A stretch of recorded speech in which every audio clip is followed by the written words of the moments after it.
Welcome to this YouTube video. I'm very excited about today's video. I've got Tom with me, who is a digital marketing expert, and we are going to reveal a market research technique that hasn't been talked about, but actually can be really powerful in terms of making your idea more investable, ensuring that the idea that you're developing is right for your target market.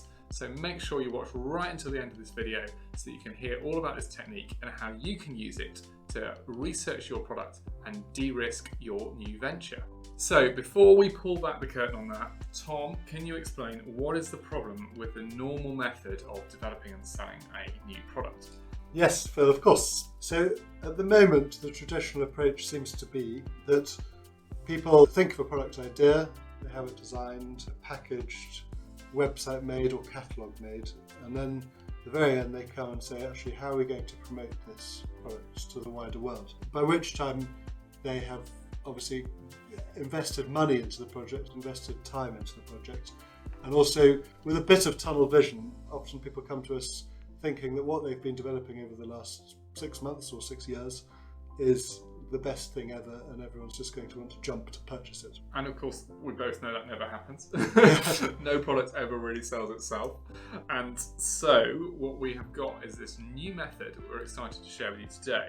What is this new method? Well, the idea is that you use photorealistic renders of your concept and you launch it on a website early on and see how many people buy your product. Now, Tom's going to explain a bit more detail about how this would work, but there's just one caveat.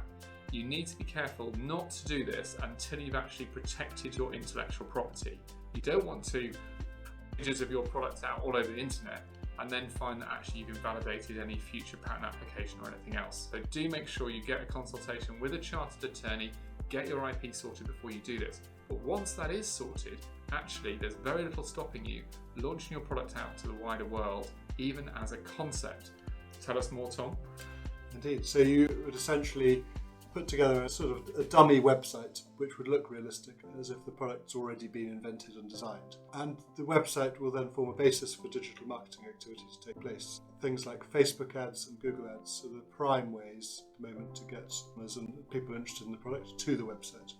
But there's a bit deeper than that, in that you go out to people who are on things like Facebook and Instagram with different messaging. So if there's 5 or 6 key features of a product, they can be put out as ads, and through looking at things like click-through rates, which is how many people are attracted by the ads, you can see which features are probably more interesting for people and which features are just generally not as interesting. And that is in itself probably quite useful market research for tailoring what a product should be, how it should be packaged and marketed as a whole. Yeah, and that's quite exciting from a product design perspective, because we might go out to a focus group, for example, and get maybe 10 or 20 people to respond and tell us what they think about different features or anything else. But from this, what we're talking about doing is actually being able to approach a lot more people than that and have a huge amount more data. Is that right? Absolutely, yeah. And the impressions, which is when an advert shows to certain audiences, is not very expensive. In the great scheme of things versus market research, having a budget or an ads campaign running for a week or two is not expensive compared to other market research methods, and it's getting real data from reality, certainly tens of thousands of people and probably hundreds of thousands of people. So really useful insights. So that's really exciting, because I guess maybe you'd spend a couple of £1,000s at the moment doing a couple of focus groups and getting a response from 15 people. What we're saying is, for that same type of money, same type of timescale, we can now get a response from maybe 50,000 or 100,000 different people. Absolutely. And the other thing is, it's not just sat in a focus group, someone saying something nice about what they've come to a focus group to talk about, but it's actually, are people in a genuine situation where they think it's a real product? Are they clicking through to the website? Are they interested? You can even tell which parts of the website they're spending more time on. And then critically, are they pressing buy now? Exactly. Yeah. Also, you can test things like pricing. I guess you can do buy now, and you can see what the sort of add to cart rate is at different prices. So yeah, it just gives a lot of openness to see what the actual uptake would be. Great. So just thinking about a real life example, the pushchair that we developed 4 or 5 years ago, we had kind of natural fabrics against the child's skin, a ventilation system to keep the baby cool, and shock absorbing wheels. We hadn't thought of this method at that point. In some ways I wish we had. But if we were developing that now, what could we do with digital marketing to try and assess those features and how good they were in terms of a sales point? Absolutely. So you'd have the website with the pushchair, rendered images and things looking real. And to drive people to that, we'd have 4 or 5 different ads calling out the different features. And we would see, is natural fabrics actually a demanded thing? Do people look at that strongly?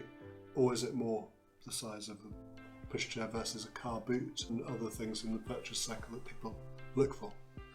Yeah, and I guess that would have been really interesting then, because we could have then orientated the rest of the design process to focus on one particular feature, if that was the one that was actually generating the most interest, and in theory in practice we could be seeing, is that generating sales? Are people clicking buy now when they're delivered an ad about natural fabrics on their pushchair? Absolutely. Great. And I think, and as a final point, again related to the pushchair example, we raised investment for that, over £600,000. But if we'd been able to point to digital marketing data, I think that would have been a lot stronger investment case. Because we could have actually said, look, if you invest £20,000 in this project and we put that into digital marketing, we know it's going to turn into £40,000, £50,000 worth of sales, because we would have had some data showing the click-through rate, the cost per conversion, the cost per sale. Yeah, absolutely. That is the proof, isn't it? And it's really the live proof being tested live on the internet to people who don't even know to test, who are going to be purchasing it. That is, for investors, and when you do the sort of investment deck, that is going to be a key slide they can look at and focus on.